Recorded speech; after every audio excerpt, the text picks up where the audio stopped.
Welcome back to the PAC Sports Network at the half. I'm Randy Gord, joined by Steve Lamie, the head coach of the Grove City Wolverines. And Coach, a terrific, looking at last year first, a terrific 18-win season. You were named the PAC Coach of the Year. Fourth time you've been named Coach of the Year in the PAC. And while this is obviously nothing new for you, but what's an honor like that mean to you whenever you receive that kind of recognition from your peers? It is humbling. More than anything else, it's humbling. But I think it's indicative of, well, talent. You have to have talent. But also our staff. And I have the best assistant, I think, in the league, Sean Severson, and he's been with me, 12 years, which is a rarity nowadays at any level for an assistant to stay that long. So we work hand in glove together. It's really nice. Now, looking at this year's Grove City team, we're still relatively early in the season. We're in early January. Your thoughts on where the team's at this point? I'm really happy with where we're at right now. We started slow, but I think part of that was we had lost 8 players from last year's team, and we're also starting two freshmen. And so getting everyone on the same page was not difficult, but we had to see ourselves fail before we could take that step to know what we had to do in order to be competitive. And I think we're there now, although we have limitations, and so we know that we have to play really hard and execute every game, or else it's going to be a long night. Defense always a staple here at Grove City. This year, no different. Pleased with the defense your team's playing so far? Yes. And we've sold our players on the fact that it has to be good every night, because offense can go south at any time, but the defense shouldn't, because it's based on that effort and execution. And we also tell them about the history of the program and how good we've been, not only last year, but 5 years ago or 10 years ago, or even back in the 1970s when we led the nation in defense. So that's something that our alumni are really engaged in, as well as our current players. Last year, size, certainly a great asset. This year, no different. A lot of size for this Grove City team, and tough for a lot of other teams in this conference to match up with. How valuable is it to have the size factor that you do?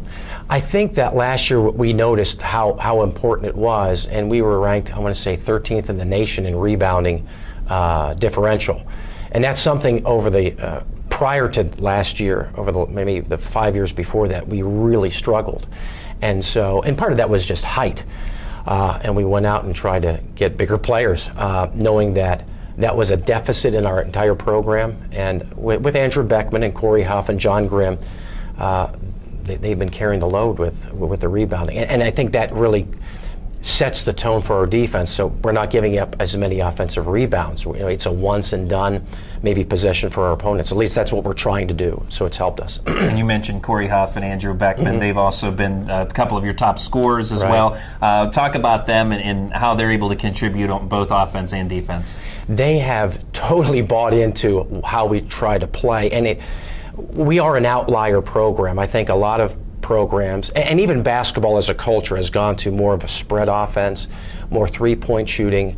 The athleticism is better than it ever has been before, and these are 2 players that can't play that way. I mean, they have to play physical, they have to play close to the basket, and that's where their strength lies, even though the culture is telling them to step out and shoot it, or again, I think it's just a mindset that they have. They bought into our system, and there's an old saying, I think it's by Clint Eastwood, but a man's got to know his limitations, and they do. They understand where they're good and what they have to stay away from, and so as long as they color inside those lines, we'll be fine.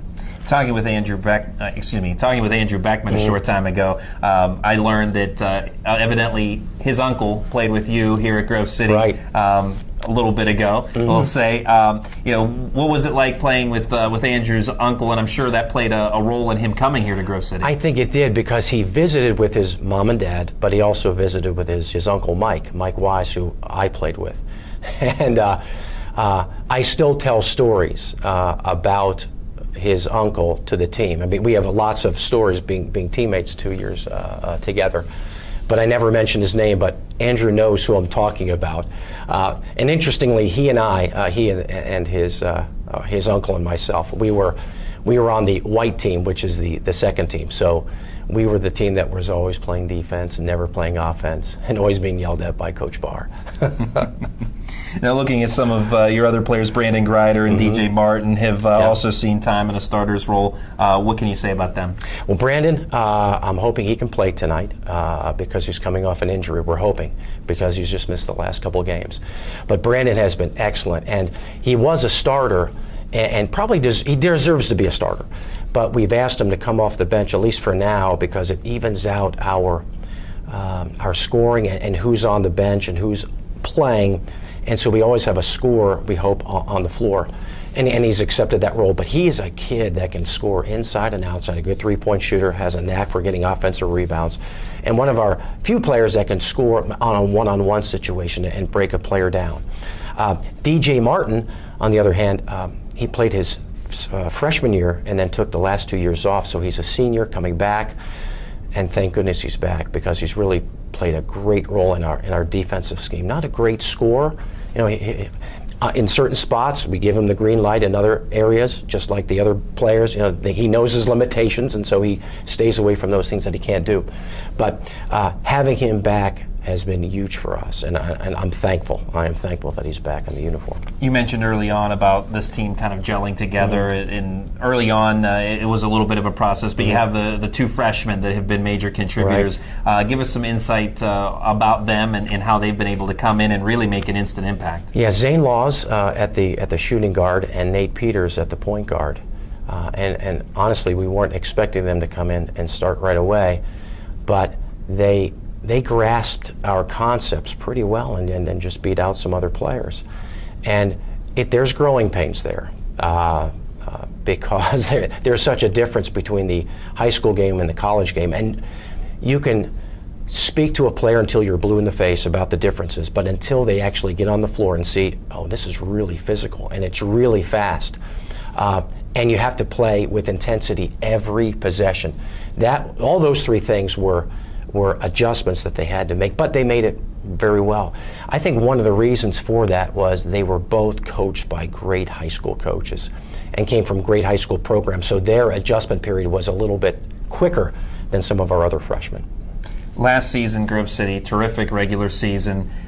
We talked about the 18-win campaign. Unfortunately, early exits in the PAC and ECAC tournaments. What does this Grove City team need to do this year to go deep into the tournament? The experience of having that game, what was really important for us. I know, and Westminster played very, very well. In fact, I think that they went to the championship game.